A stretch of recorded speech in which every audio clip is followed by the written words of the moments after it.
Well, it's been a really, really crazy week here, and and after a week after the attempts in Times Square, that bomb attempt in Times Square, the fact that the suspect, Faisal Shahzad, is a U.S. citizen has put the Muslim American community on guard.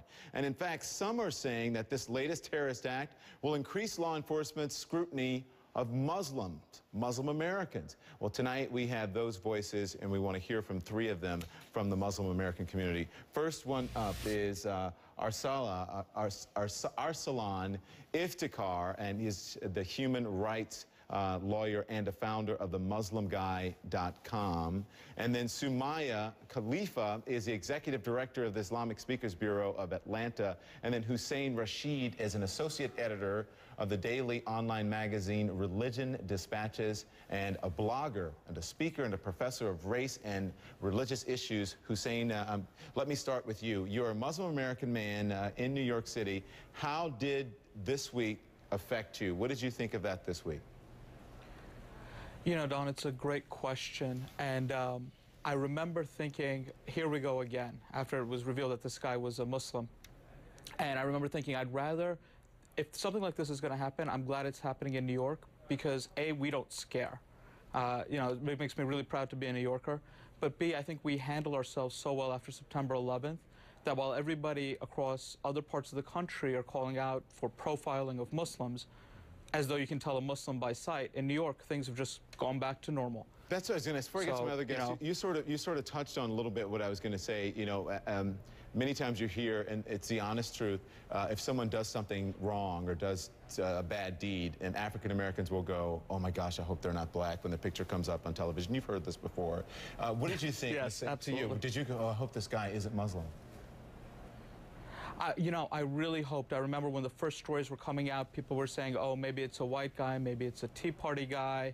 And you think, well, why is anybody attacking New York in the first place? It doesn't matter what the reasons are. But of course, you sort of hope that it isn't somebody that will be identified with you. Mm-hmm. And I think we've got to also think about the very strong racial component to a lot of the discussion that's going on. Yeah. A third of all Muslims in America are African American, as you said. How many people are going around saying, "Oh, here's a black man"? Yeah, let me get to. I want to get to Sumaya. Did you have the same thought? Do you feel that way when you heard about the bombing at all? When you hear about any incident that involves a terrorist Absolutely, intentions? Absolutely. It's the same mindset. Hope it's not a Muslim, like hope it's not an African American.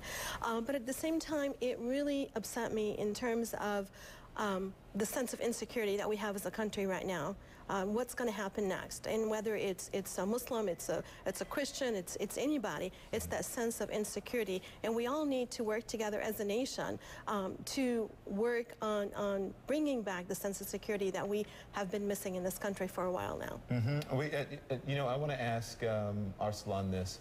We've had several things, and it was Muslim Americans like the Times Square, the alleged bomber, the suspect, the Army psychiatrist that we saw at Fort Hood, and all of that in the shooting, Nidal Hassan. There's also Adam Gaddan, born here, a known member of Al-Qaeda. So what do you think of this, the terrorists coming from outside of the country, but now it seems that they're maybe coming from people who were either born here or were naturalized citizens? Does that have an effect on the Muslim American community? Well, I think it does, Don. I think another important thing to keep in mind is that terrorism knows no race or religion. We remember a few months ago when a white man named Joe Stack flew his single-engine airplane into the IRS building in Austin, Texas. Now, we didn't hear anybody call it an act of domestic terrorism, but I assure you, if it was a brown man named Ali Muhammad who had flown his plane into an IRS building, we would have probably shut down every other IRS building in the country. And so there is a double standard here when it comes to acts of extremism committed by white men or committed by brown Muslim people. Something else important to keep in mind, and I think your viewers... Wait, before you go that, I'll let you make your other point, but I want you, why do you think it's a double standard?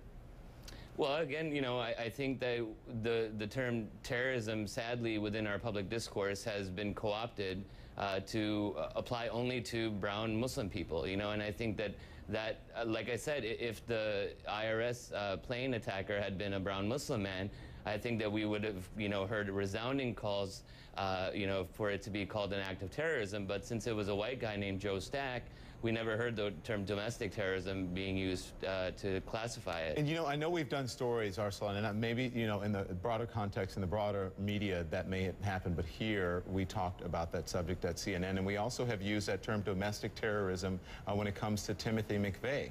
Right. Well, and the Oklahoma City bombing from April 1995 is a perfect example, as you point out. You know, everybody talks about racial profiling in this post 9/11 world. You know, after Oklahoma City, we didn't go out and racially profile every white guy with a buzz cut, you know, who may have been a former member of the Army. And so, you know, this whole racial profiling debate, which has, you know, recently been exemplified by the whole Arizona immigration debacle, you know, really applies to people of color in America. And I think that double standard needs to be pointed out. Mm-hmm. And I cut you off a little bit earlier. I just want to make sure you make your point, because I think this is a very important subject that we need to talk about here. Did you make your point when with the question that I asked? I did. What I was trying to say, Don, is that, you know, people, Americans, your viewers need to understand that American Muslims are as part and parcel of American society as anyone else. You know, people tend to forget that the greatest athlete ever, Muhammad Ali, and the funniest dude in America, Dave Chappelle, are both Muslims. And so, you know, American Muslims have made as many contributions to American society as any other demographic group. I'm going to let Sumaya jump in, because she's nodding her head at what you're saying. Do you agree with what he's saying? Absolutely. And, you know, the situation that we had not too long ago with the Michigan militia, I don't believe they were called terrorists at all. So it is a double standard that we see, maybe not across all news outlets, but definitely the majority of them.